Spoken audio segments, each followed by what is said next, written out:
Bien, gente, buenas tardes. Compartimos pantalla. Si bien la imagen de tapa ya la habían visto al final de la clase de la semana pasada, no vamos a avanzar tampoco en esta demasiado porque es parte de la última diapositiva y ya van a ver por qué. Aquellos que no hayan visto la clase, aquellas que no hayan visto la clase de la semana pasada, o aquellos que ya se hayan olvidado. Simplemente vamos a hacer referencia al nombre. Citadinos es un concepto que se suele asociar a aquellos pequeños autos desarrollados fundamentalmente. No siempre el dato es así de certero, pero fundamentalmente en la segunda posguerra. A partir de una crisis económica general a nivel mundial, de hecho, claramente es notable, digamos, como la industria automotriz norteamericana, que es justamente una de las potencias más beneficiadas,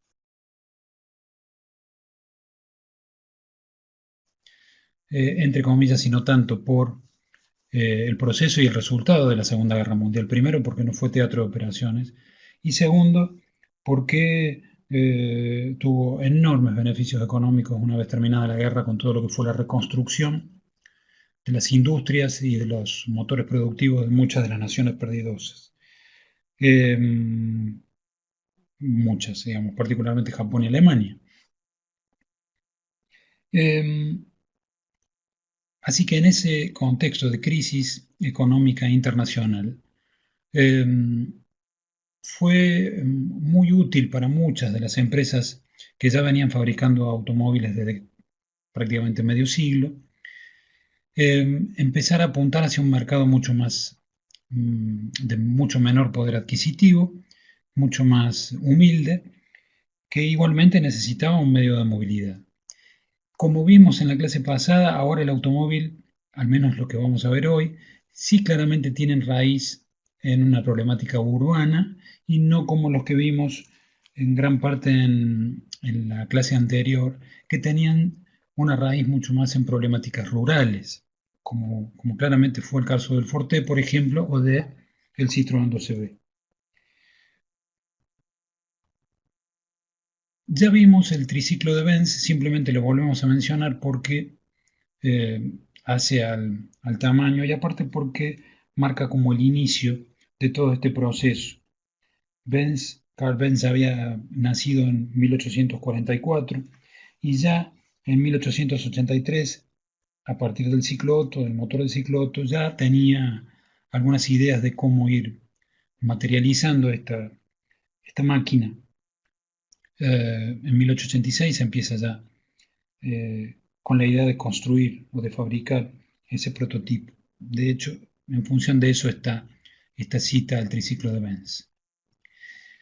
Otro que también puede responder a esta concepción o a esta definición de citadino de pequeño automóvil es el tipo A de Renault, que también vimos la clase pasada. También desarrollado antes del inicio del siglo XX, un pequeño automóvil que permitía solo la circulación de dos personas, nada más que eso. Pasando sí al contenido concretamente de esta clase, vamos a empezar a recorrer algunos casos que realmente son interesantes desde muchos puntos de vista. El funcional, particularmente, pero también el tecnológico. Este primer modelo que vamos a mostrar, que es el Hanomag 2, fue producido en Alemania entre 1925 y 1928. Aproximadamente en de la línea de montaje del Hanomag en esos 3 años se produjeron un poco más, casi 16.000 unidades, lo que marca para la época el enorme éxito que tuvo. El Hanomag fue diseñado por Fidelis Boller y una de las decisiones más interesantes que toma Boller a la hora de diseñar el vehículo es, en contraposición a lo que pasaba en el momento, sacrificar los estribos y los guardabarros en virtud de obtener eh, mucho mayor espacio interior. Si uno se fija, en realidad los guardabarros no son sacrificados, simplemente que el habitáculo es como que avanza sobre los estribos en una decisión de diseño digamos, la fuente bibliográfica dice también los guardabarros, pero en realidad los guardabarros no son sacrificados. Es, es el espacio interior, el espacio del habitáculo, el que avanza sobre los estribos en una decisión muy temprana para lo que fue el diseño de automóviles. Era un interesante, digamos, objeto de diseño circulando por las calles alemanas, al punto de que se lo bautizó, como suele pasar con muchos de estos vehículos tan populares, con un nombre simpático como fue el de Pan Negro.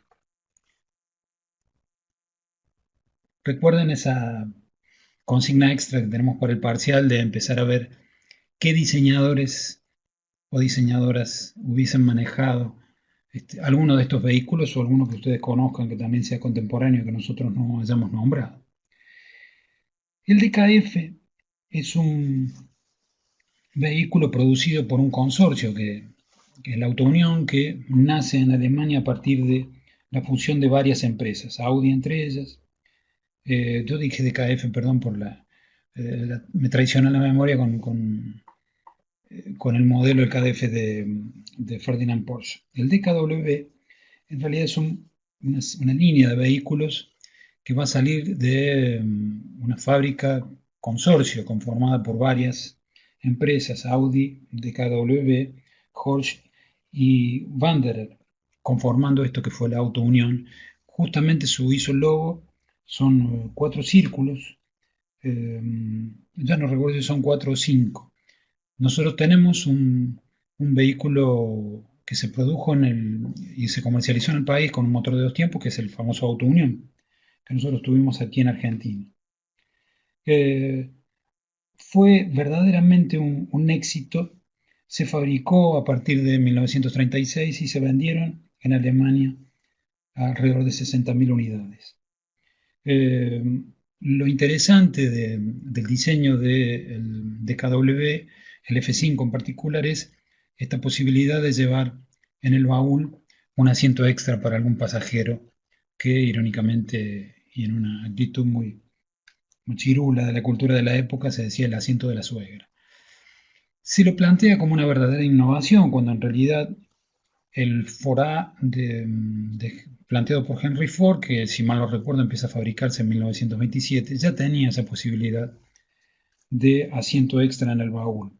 El Ford A, para aquellas memoriosas, aquellos memoriosos, es el vehículo que manejaba el Pato Donald y justamente en este asiento trasero llevaba a sus sobrinos. Bueno, el DKW tiene la misma decisión de diseño, lo que amplía esta posibilidad de pasajeros o de baúl en una muy bella resolución. Seguimos en Alemania, donde se producen la mayoría de todos los citadinos, justamente porque Alemania fue el país con la más grande de las crisis económicas después de la Segunda Guerra Mundial por razones obvias. El Goliath Pioneer es un vehículo que se empieza a producir a inicios de la década del 30 a partir de la empresa Borgward. La empresa Borgward es una empresa importante también para nosotros en Argentina porque tenía varias ramas de producción, no solo la fabricación de vehículos, sino particularmente la fabricación de motores. De hecho, se instala una fábrica de motores en Argentina luego de que se importaran los motores desde Alemania para la motorización de lo que fue nuestra chanchita, el rastrojero. Inicialmente el rastrojero usaba motores Borgward, perdón, pero tomo líquido. Luego, con el paso del tiempo, se instaló una fábrica en Argentina y finalmente se termina motorizando los rastrojeros con unidades de fabricación nacional. El Goliath era un interesante automóvil, digamos, con una carrocería de madera. Era simplemente un biplaza, era un triciclo, como puede verse claramente. Y lo interesante también es que su carrocería, a partir de ese frame, ese chasis de madera, estaba, estaba materializado con cuero artificial. Se me había borrado el concepto, se me había borrado la palabra. Ahora vamos a ver a otro conocido de la clase anterior, que es el Cinquecento. El original el 500, que luego recibe otra configuración para un modelo posterior que va a ser el antecedente directo del 600. El 500, diseñado por Dante Giacosa, fue un proceso que empezó en aproximadamente 1932 o 33, a partir del encargo de Giovanni Tonielli.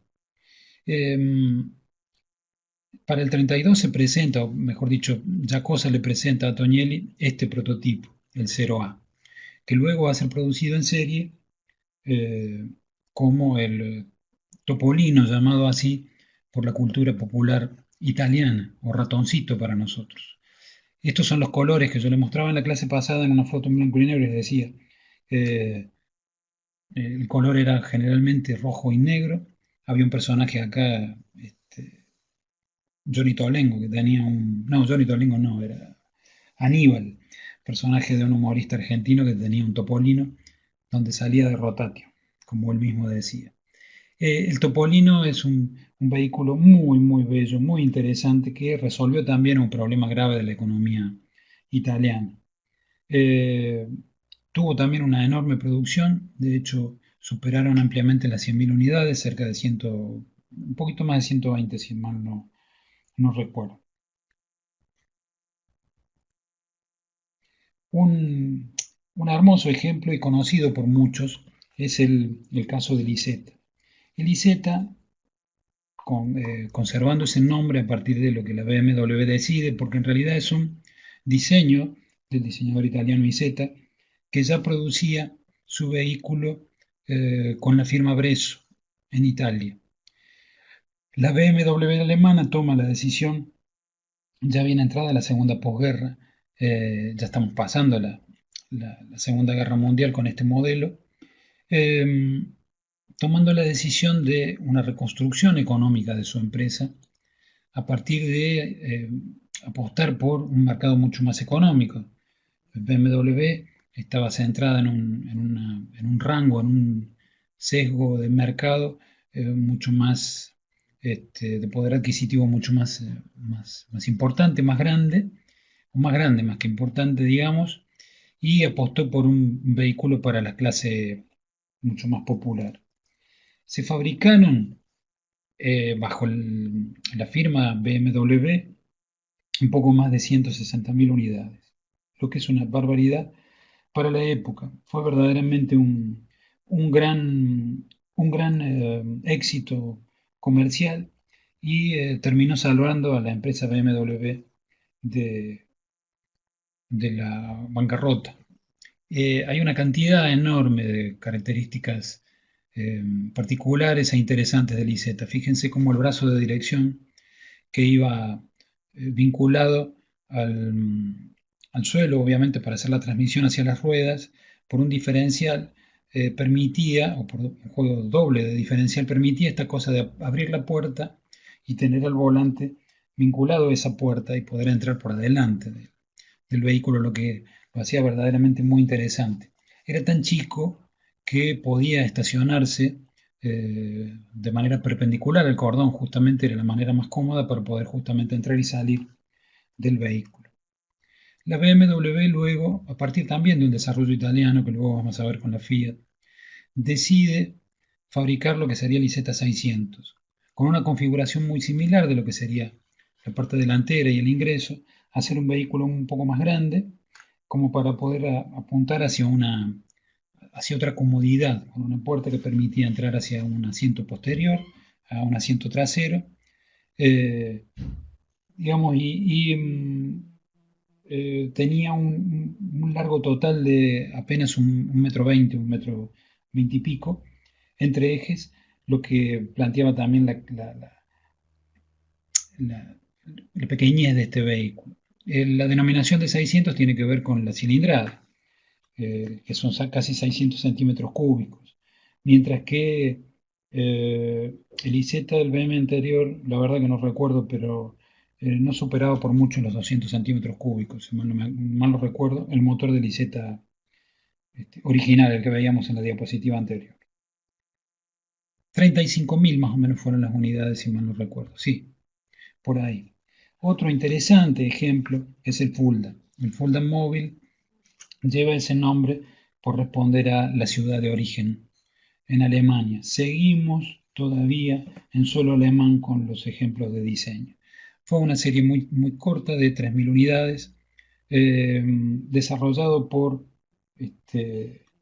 George Nobel en el territorio británico. O sea, George Nobel le compra la patente y lo vende en el territorio británico, en principio con su nombre y luego eh, con el nombre original del Fulda.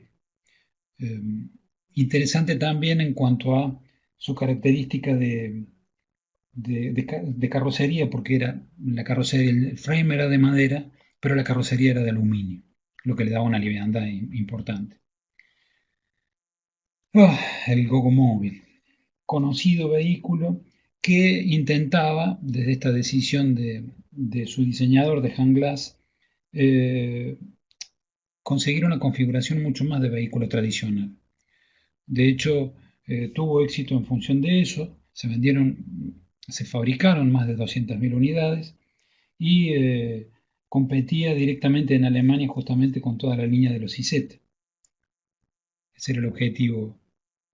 De todos modos, Gogomóvil también tenía otras aspiraciones. He tenido la oportunidad de ver en Argentina este modelo, el T400, de Gogomóvil, también diseñado por Glass, en una intención de eh, llevar otra línea, otra aerodinámica a la carrocería para eh, tener una pinta más de coupé, más de vehículos de mucho más porte. Igualmente tuvo mucho éxito en ventas, superando las 50.000 o 60.000 unidades, ya no recuerdo bien. El Heinkel, muchos de los autos fabricados en la segunda posguerra tienen que ver también con producción de aeronáuticas de países con economías destruidas. Si no se podía fabricar aviones o no era negocio fabricar aviones, entonces fabricamos autos. Hay un parecido muy grande con el IZ. Eh, digamos, el nombre responde justamente al nombre de su fábrica. El Cabin 150 fue el modelo, digamos, señero. Y es interesante también compararlo con el IZ, el primero que vimos, porque el IZ tenía un peso aproximado de 350 kilos y el Heinkel tenía un peso de solo 250 kilos, o sea, 100 kilos menos, lo que para un vehículo de estas características era muchísimo. Más o menos 12.000 unidades se fabricaron. Hablando de poco peso, vamos a ver si lo puedo pronunciar. El Kleinschnitger. El Kleinschnitger F-125 fue un coche también fabricado en Alemania que intentaba, desde su visión de empresa, eh, digamos que la fundó justamente su dueño, tenía exactamente ese apellido que no pienso volver a pronunciar. Como objetivo tenía con el F-125 el, digamos, orientarse hacia el mercado de las motocicletas, que en Alemania también era muy poderoso.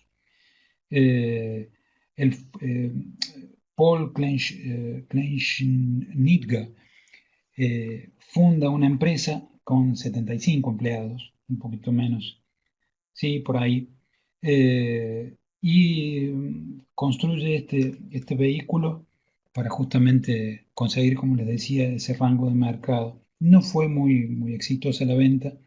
De todos modos, era tan, pero tan liviano que se podía mover con mucha facilidad, al punto de que no tenía en su caja de velocidades la marcha de atrás prevista. El Lloyd Alexander, también en Alemania, producido también en la década del 50, ya a fines, un vehículo eh, que durante mucho tiempo salió con un motor de 2 cilindros, eh, eh, con una producción importante, en un momento casi pisando las 200.000, pero junto con otros modelos, digamos, no solo el Lloyd. Lo interesante del éxito del Lloyd fue justamente el poder ofrecer a partir de un microauto, un citadino, una situación de confort muy similar a la que podía tener con un auto estándar, con un sedán estándar. Bueno, un querido modelo para todos los fierreros o todos los que queremos a la historia del automóvil, seguramente es el Messerschmitt. Lleva ese nombre porque Fritz Fend, que es su diseñador, el dueño de la idea, digamos, se asocia con su antiguo eh, jefe, digamos, o patrón, en donde él había trabajado, que era justamente el profesor Messerschmitt, el dueño de la empresa, donde tantos productos se fabricaron también para lo que era el ejército alemán, en algún caso la Fuerza Aérea, con el conocido también avión. Fueron 10.000 las unidades fabricadas de este pequeño autito que estaba motorizado con, y acá un interesante link con nosotros en Argentina, estaba motorizado con un pequeñísimo motor de 98 centímetros cúbicos Sachs, el motor alemán que alimentó tantas motocicletas y pequeños autos en el mundo, y que alimentó también, para los que sepan, seguramente las que sepan, la Puma primera y la Puma segunda serie. Este fue un interesante triciclo que podía alcanzar la friolera de 60 kilómetros por hora. Tuvo su versión también en cuatriciclo, con una serie mucho menor. De hecho, se fabricaron apenas 300, lo que es una rareza para los coleccionistas.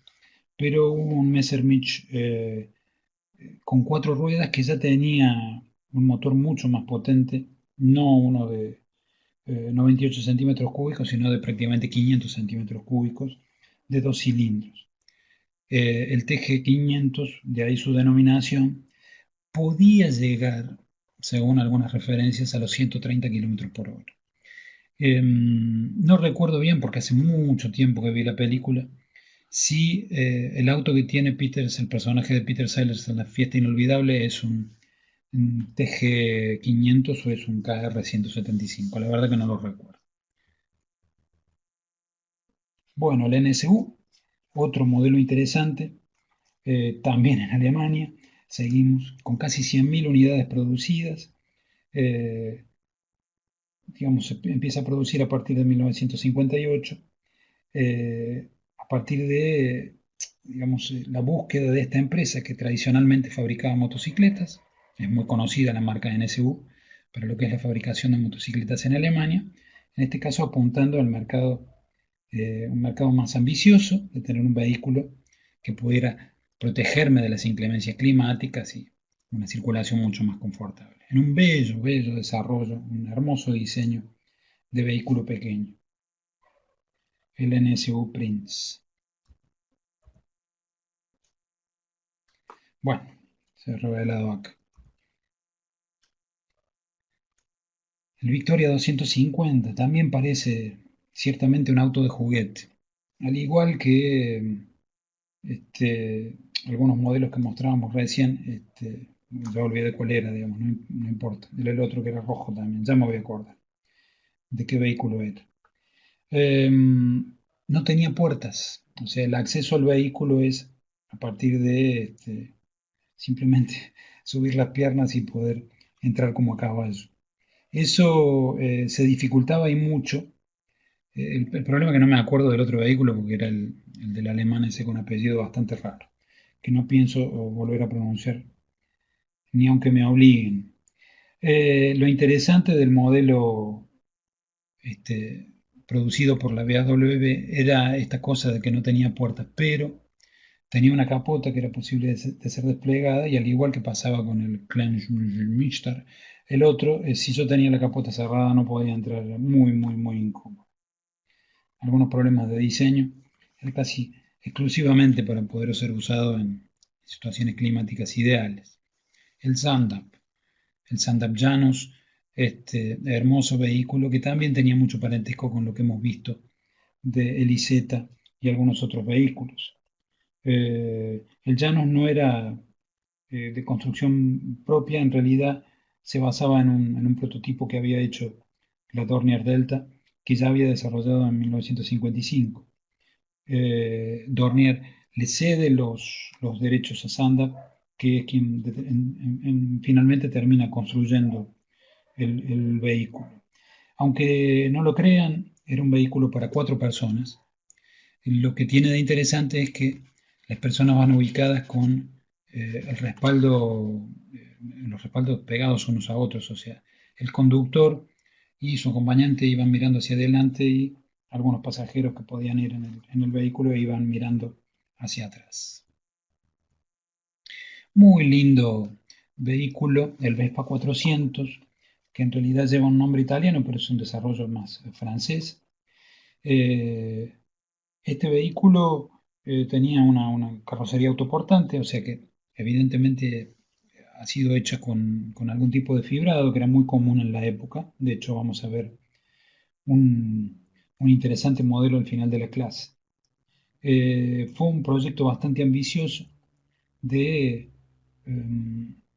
una filial, digamos, de la fábrica de motocicletas italiana que para no entrar en conflicto desarrolló ese modelo también en Francia.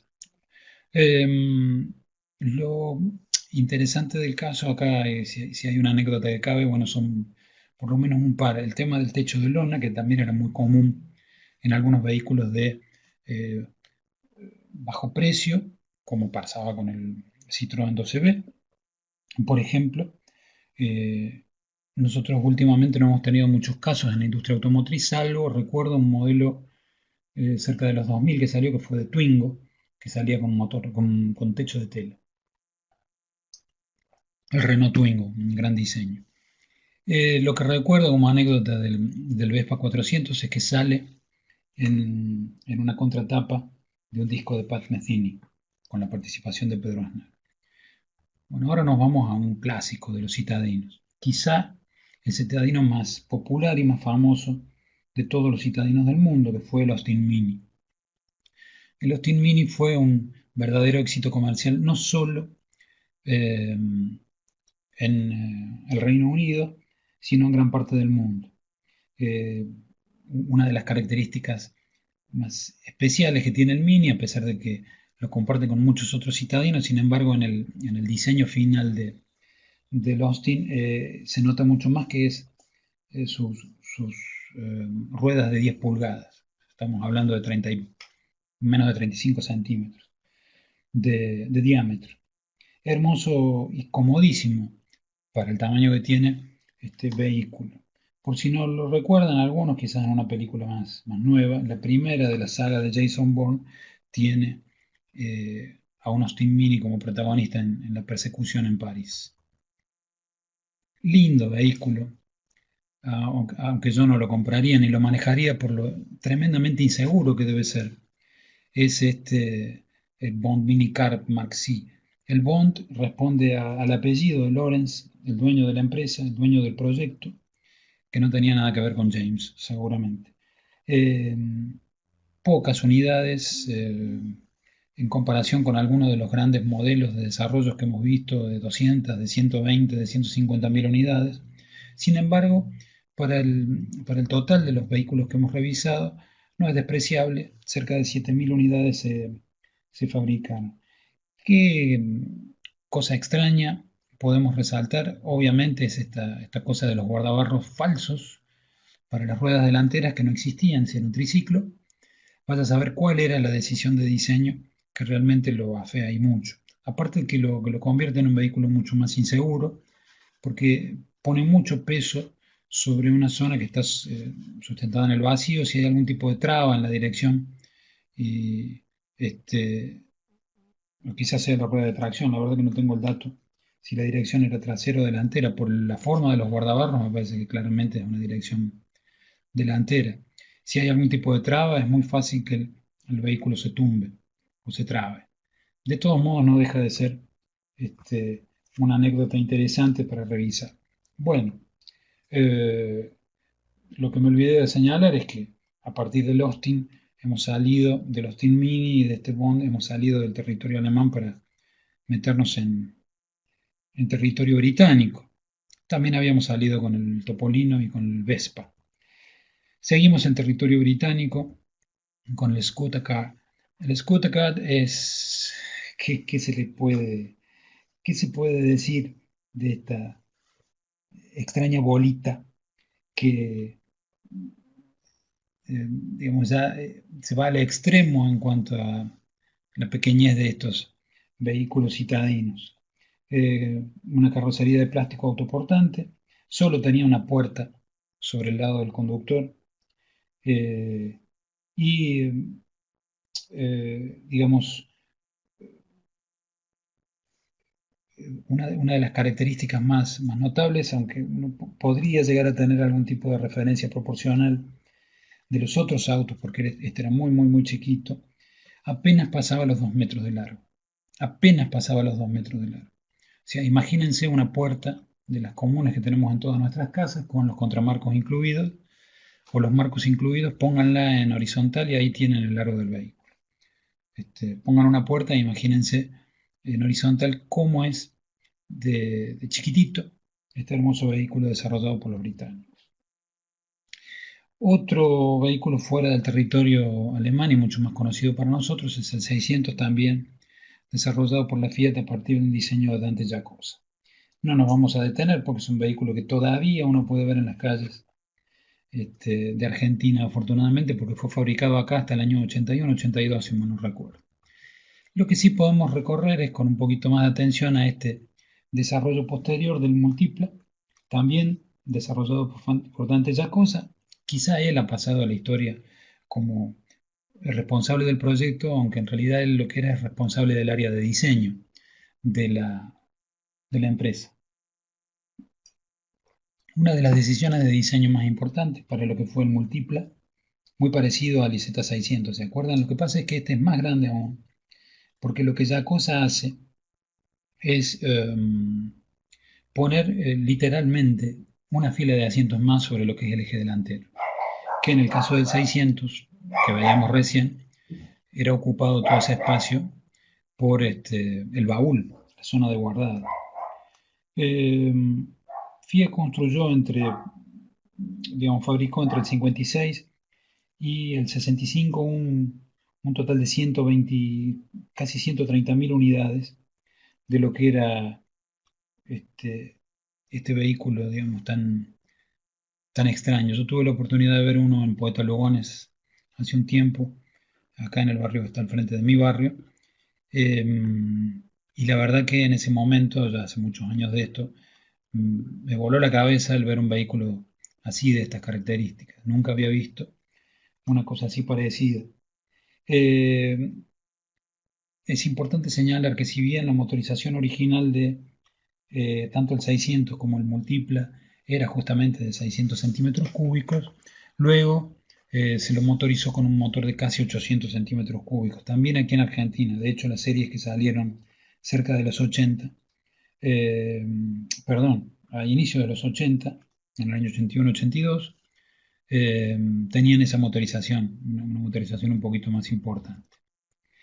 Ya nos volvemos más a Alemania y nos vamos a quedar ahora más lejos todavía en el extremo oriente, a partir de dos o tres ejemplos de los japoneses. Uno, el Datsun, con este DC-3, fíjense una denominación similar a lo que era el avión de las Douglas. Un extraño parecido con el Austin 7, el Austin 7. De todos modos, es un vehículo que intenta, como muchos de los que hemos visto, tener una configuración de auto grande en una configuración de auto pequeño. La empresa japonesa, la industria automotriz japonesa fue también una industria muy preocupada, al igual que la alemana, por desarrollar vehículos de muy bajo costo, de tamaño muy pequeño y de bajo costo también en su fabricación, no solo en su compra o en su venta. No es casual que estemos hablando de los dos países que más perjudicados salieron del final de la Segunda Guerra Mundial, tanto en pérdidas económicas como en pérdidas de vidas y también en lo que pasó en sus territorios, con lo que fue el haber perdido la guerra, tanto para los alemanes con la invasión de los aliados como en el caso de los japoneses por las dos bombas atómicas. La economía de ambos países fue verdaderamente devastada y la industria automotriz permitió hacer una rápida recuperación. Le estoy dando paso a mi hija de 4 partes, la que está ladrando por ahí. Eh, sí, a pesar de lo chiquitito del Datsun DC3, tenía un motor de 4 cilindros y de casi 800 centímetros cúbicos, como el que veíamos el Fiat, un motor muy similar. Mazda también desarrolla en su R360 un vehículo con intenciones de avanzar sobre el mercado, digamos, popular, aunque sí tenía la posibilidad de un asiento para niños en la parte trasera, que no llegaba a ser un asiento para adultos, digamos, no era para nada cómodo estar ahí. Mazda, digamos, firma un contrato en el 61 con NSU, la empresa que habíamos mencionado para un modelo de los citadinos, para poder utilizar un motor rotativo que había desarrollado Felix Wankel y que le permitió a la empresa japonesa motorizar este vehículo.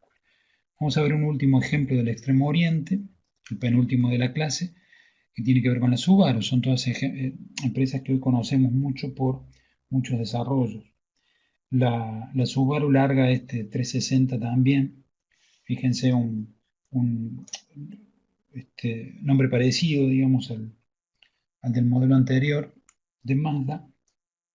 Un vehículo muy chiquitito, apenas pasaba los 3 metros, eh, tenía 3 metros 10 por ahí de longitud, lo que también lo- lo mete, digamos, dentro de esta categoría de eh, vehículo citadino, vehículo pequeño.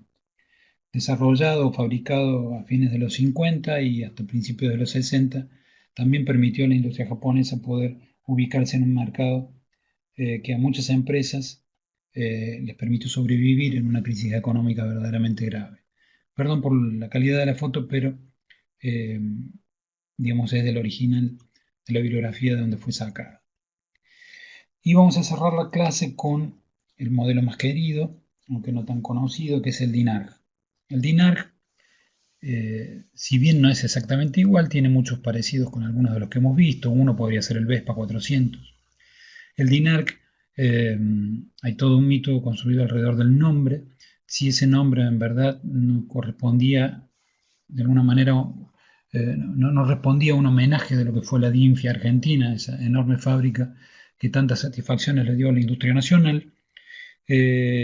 Probablemente lo que pasa es que en el momento en que se empieza a producir el DINARC, a partir de una promoción llevada adelante por la presidencia de Frondizi, con un peronismo proscripto, en donde todo lo que hacía referencia al peronismo estaba prohibido en este país. De mencionar, no se le podría haber puesto eh, el nombre abiertamente como un homenaje. Esa es una conclusión, una digamos, deducción de mi parte. En realidad, eh, la sigla respondía al nombre de Dinámica Industrial Argentina, de ahí el nombre de DINARC, de 200. ¿Por qué? Porque el 200 respondía a la cilindrada. El motor lo que motorizaba el DINARC era un Sach de 200 centímetros cúbicos, que era el mismo que motorizaba la Puma segunda serie. Eh, Me olvidé aquí de incluir el resto de las páginas del manual. Ahí podríamos haber visto el motor, recién lo estoy recordando ahora. Lo puedo subir a Instagram, en todo caso al Instagram de la cátedra, para que podamos compartirlo ahí.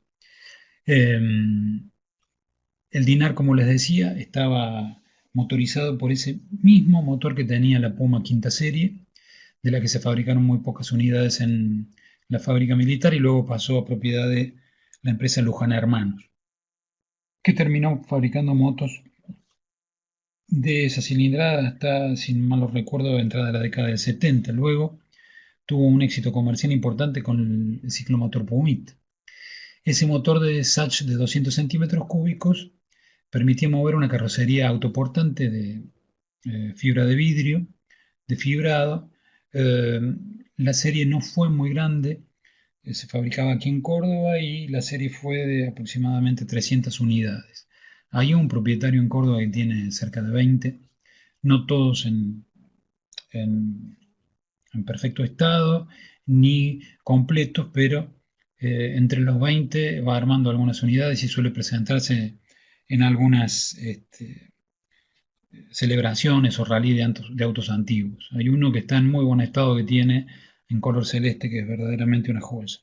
Si tienen posibilidades de asistir y verlo, no se pierdan. Yo lo he podido ver solamente desde mi auto en circulación. La verdad que nunca he podido acercarme a uno como para poder fotografiar, lamentablemente.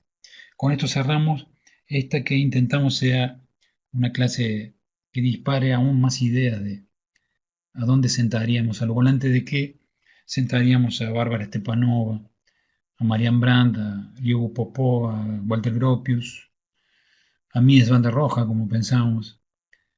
En la clase con Fernando ayer, si manejaría él o no, eh, a Rodchenko y así, a quien se les ocurra. ¿Por qué no a Piet Mondrian o a Gerrit Rietveld? ¿Cuál de los vehículos respondería mejor a su, quizás el Hanuman? Y estoy haciendo simplemente una broma. Muchísimas gracias por la atención. Esta probablemente sea la última clase de contenidos. Simplemente citar una de las bibliografías de donde más saqué información para esta clase de automóviles pequeños, que es esta de poco dato editorial, lamentablemente, y como les mencionaba la clase pasada, la serie de History Channel que espero puedan encontrar en las redes porque verdaderamente vale la pena. Muchísimas gracias por la atención.